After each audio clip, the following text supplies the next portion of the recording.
is less than or equal to 3x plus 1, and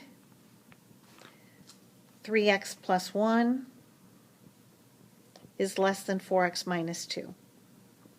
I know it's conjunctive because I have the middle quantity there between two other quantities on the left and right. This is not disjunctive. It's not an or.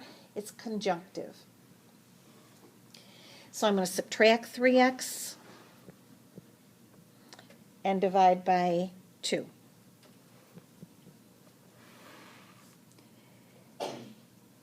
I'm going to move 3x over to the right, and I'm going to add 2 to each side. Now I want you to be careful. The open part of the inequality is toward the x. This is really also, I didn't reverse the inequality, it's x is greater than 3. The open part of the inequality is still toward the x, and x is less than or equal to 1/2. So if I take x is greater than 3, it doesn't include 3, but it goes to the right, less than or equal to 1/2 is inclusive on 1/2 and goes to the left. These don't overlap. They don't have anything in common. And that's what a conjunctive or an and says.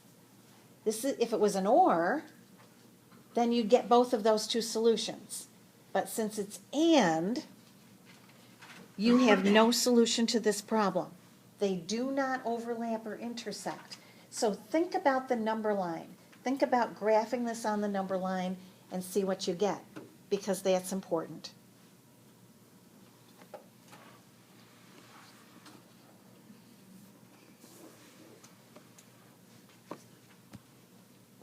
What I need to do is factor. So I need to factor the trinomial into the product of two binomials. So I have x plus 6 and x minus 2. The outside terms is negative 2x, the inside positive 6x. They combine to give you a positive 4x, and a positive times a negative gives you a negative 12.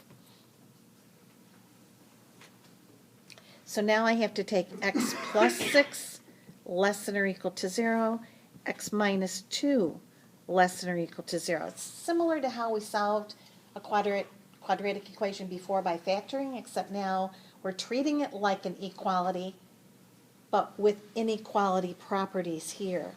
So I have x is less than or equal to negative 6, x is less than or equal to 2.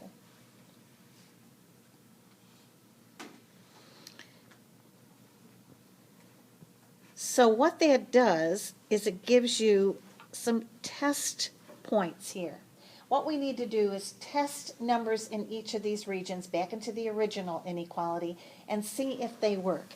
So I'm going to pick a number here. Let's say x is equal to 3. If I have 3 squared, I get 9, plus 4 times 3, minus 12. And is that less than or equal to 0? No. So this region does not work. Pick a number between negative 6 and 2. The easiest one to pick is 0. 0 squared is 0. 4 times 0 is 0. Is negative 12 less than or equal to 0? Yes. That works. And pick a number in the region to the left of negative 6, let's say negative 7. I have negative 7 squared is 49. 4 times negative 7 is negative 28, minus 12. And if I subtract 49 minus 28, I get 21 minus 12. It is not less than or equal to 0. This region does not work either. So the only region that works here is between a negative 6 and positive 2. And so it would be negative 6 to 2 inclusive of the endpoints.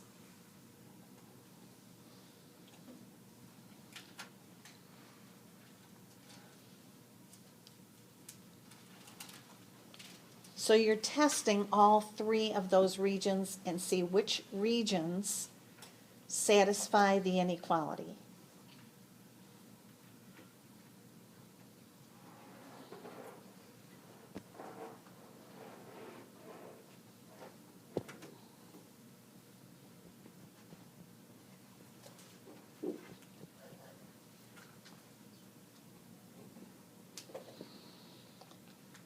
So now we have a quotient. The numerator will give you a test point, and the denominator will give you a test point. One test point is -2. The other test point is 5. So there's 3 regions here to check. So let's pick x is equal to 6. If I substitute in to the inequality, I have 6 plus 2 is 8. 6 minus 5 is 1. Is that less than 0? No. You pick a number in the region between -2 and 5. 0 is the easiest one to pick.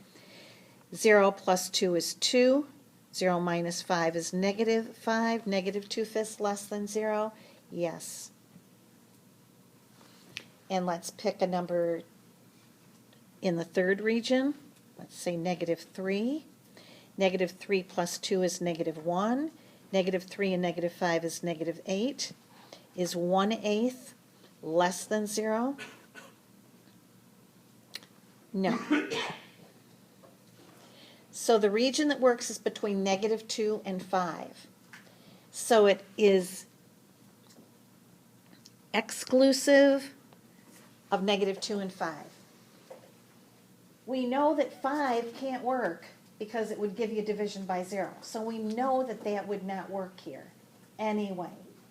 So even if this was less than or equal to, I would have had to exclude 5.